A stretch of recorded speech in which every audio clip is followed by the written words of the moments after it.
వందే మాత్రం. నేను మీ journalist Navata. Welcome to our political. భారతదేశంలోని 5 కీలక రాష్ట్రాలైన పశ్చిమ బెంగాల్, తమిళనాడు, కేరళ, అస్సోం, పుదుచ్చేరిలలో అసెంబ్లీ ఎన్నికల సమరం పాతాక స్థాయికి చేరుకుంది. ఈ ఎన్నికలు కేవలం స్థానిక ప్రభుత్వాల మార్పుకే పరిమితం కాకుండా కేంద్ర రాజకీయాల్లో కూడా కీలక మార్పులు తీసుకురాబోతున్నాయి. ముఖ్యంగా ప్రాంతీయ పార్టీల ఆధిపత్యం ఉన్న రాష్ట్రాల్లో జాతీయ పార్టీలైన బీజేపీ, కాంగ్రెస్ ఏ మేరకు పాగా వేస్తుందన్నది ఇప్పుడు దేశవ్యాప్తంగా ఆసక్తికరంగా మారింది.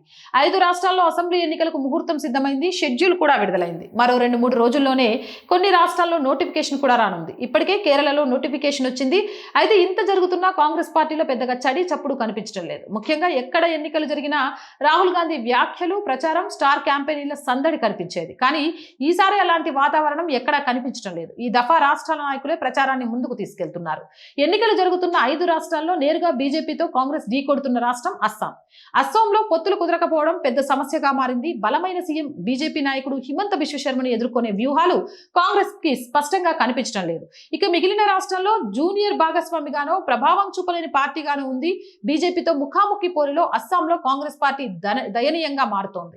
గత కొద్ది రోజుల్లో పీసీసీ చీఫ్, సిట్టింగ్ ఎంపీ సహా కీలక నేతలు బీజేపీలో చేరిపోయారు. వారిని ఆపడానికి రాహుల్, ప్రియాంక చేసిన ప్రయత్నాలు కూడా ఫలితం ఇవ్వలేదు.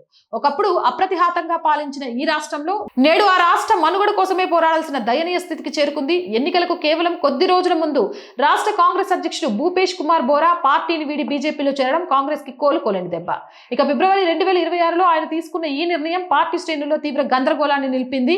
కాంగ్రెస్ లో ఆత్మగౌరవం ఉన్నవారు ఎవరు ఉండలేరంటూ ఆయన చేసిన వ్యాఖ్యలు ఆ పార్టీలోని అంతర్గత సంక్షోభానికి అద్దం పడుతున్నాయి. భూపేన్ బోరా ఒక్కరే కాదు, సిట్టింగ్ ఎంపీ ప్రద్యుత్ బోర్డోలోయ్ వంటి ఉద్దండులు కూడా బీజేపీ తీర్థం పుచ్చుకోవడంతో అస్సాం కాంగ్రెస్ ప్రధాన కార్యాలయం రాజీవ్ భవన్ నేడు వెలవెలబోతోంది.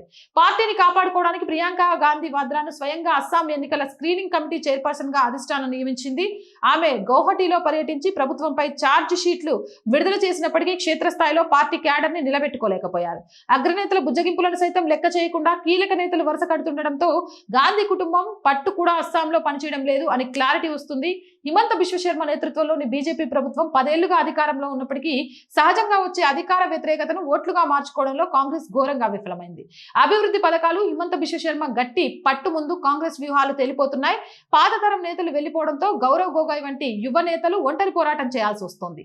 బీజేపీని ఎదుర్కోవడానికి కాంగ్రెస్ ఏర్పాటు చేసిన అస్సోం సన్మిలితో మోర్చా కమిటీ కూడా బీటలు వారుతోంది. సీట్ల సర్దుబాటు విషయంలో ఏకాభిప్రాయం కుదరక రైజోర్ దళ్ వంటి మిత్రపక్షాలు కూటమి నుంచి బయటికి రావడం కాంగ్రెస్ ని మరింత బలహీనపరిచింది.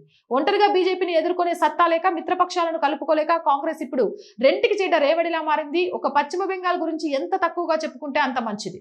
ఇక ఆ రాష్ట్రంలో వామపక్షాలతో పొత్తు లేకుండా పోటీ చేసే పరిస్థితి కాంగ్రెస్ కి లేదు. అయినా కూడా ఇప్పటి వరకు వామపక్షాలతో పొత్తు విషయంలో ఎలాంటి క్లారిటీ లేదు. తృణమూల్ కాంగ్రెస్, బీజేపీలు తమ పార్టీ అభ్యర్థులను ప్రకటించేసి ప్రచార పర్వంలో దూకుడుగా సాగుతుంది.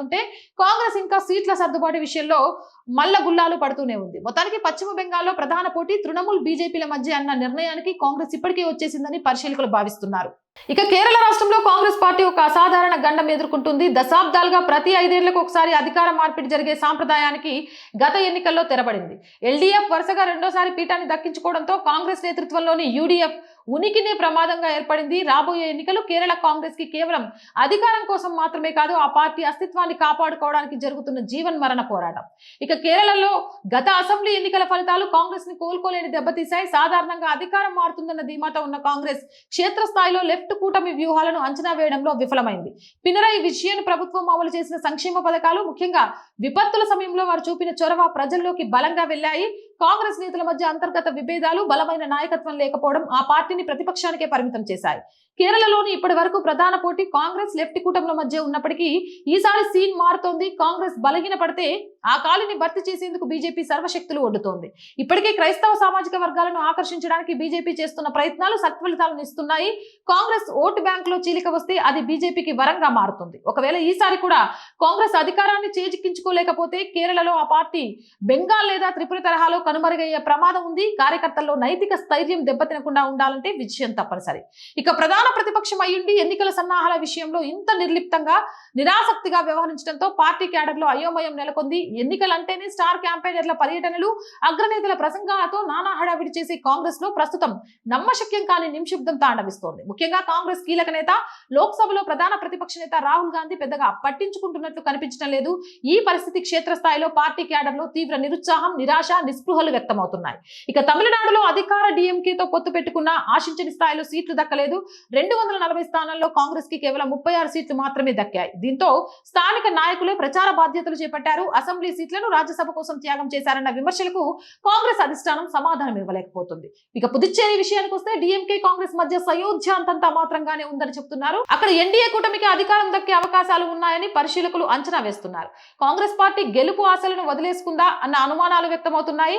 వచ్చే సార్వత్రిక ఎన్నికలలో జాతీయ స్థాయిలో బలమైన ముద్ర వేసి కేంద్రంలో అధికార పగ్గాలు చేపట్టాలని భావిస్తున్న కాంగ్రెస్ పార్టీ ఇలా అసెంబ్లీ ఎన్నికల ప్రచారంలోనే చతికిల పట్టం చూస్తుంటే ఆ పార్టీ ఇప్పట్లో పుంజుకుంటుందా అన్న అనుమానాలు రాజకీయ వర్గాల్లో వ్యక్తమవుతున్నాయి. మరి మీరేమంటారు? మీ అభిప్రాయం ఏంటి? కామెంట్ చేయండి. మోర్ వీడియోస్ కోసం ఛానల్ వెంటనే సబ్స్క్రైబ్ చేయండి.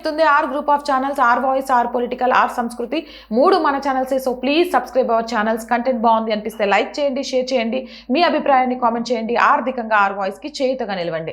ఆర్థికంగా సపోర్ట్ చేయాలంటే సబ్స్క్రిప్షన్ పక్కనే జాయిన్ అనే బటన్ ఉంది. 1 to 5 లెవెల్స్ ఉన్నాయి. ఏదో ఒక లెవెల్లో సపోర్ట్ చేయండి. లేదా స్క్రీన్ మీద గూగుల్ పే, ఫోన్ పేతో పాటు అకౌంట్ డీటెయిల్స్ ఉన్నాయి. మీకు తోచిన సహాయాన్ని అందించండి. వ్యాపార ప్రకటనల కోసం 8328500576 నెంబర్ని సంప్రదించండి. జై హింద్, జై భారత్.